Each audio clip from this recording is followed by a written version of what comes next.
বৈষম্য বিরোধী ছাত্র আন্দোলনের জেরে গত বছরের 5ই আগস্ট পতন হয়েছিল হাসিনা সরকারের। অভিযোগ, গত বছরের 4 আগস্ট বৈষম্য বিরোধী আন্দোলন চলাকালীন এনায়েতপুর থানায় হামলা চালিয়ে 15 জন পুলিশ কর্মীকে হত্যা, অস্ত্র লুট ও থানা ভবনে অগ্নিসংযোগ করা হয়। বাংলাদেশে পুলিশ কর্মীদের মনোবল ভাঙতেই যে ওই ঘটনা ঘটানো হয়েছিল সে কথা এবার স্বীকার করলেন বিএনপির সিরাজগঞ্জ জেলা সাধারণ সম্পাদক সাইদুর রহমান।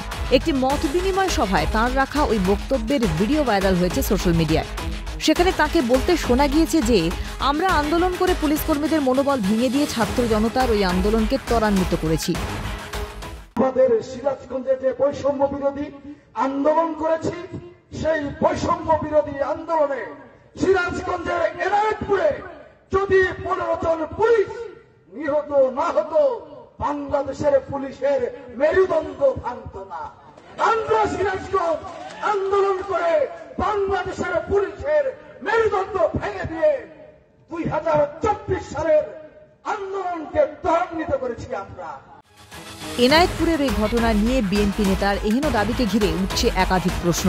সরকারের পতন ঘটানোটাই কি বৈষম্য বিরোধী ছাত্র আন্দোলনের প্রধান লক্ষ্য ছিল? আন্দোলনকে সফল করতেই কি পুলিশ কর্মীদের ওপর হামলা চালানো হয়েছিল? নেপথ্যে বিদেশি শক্তির প্ররোচনা?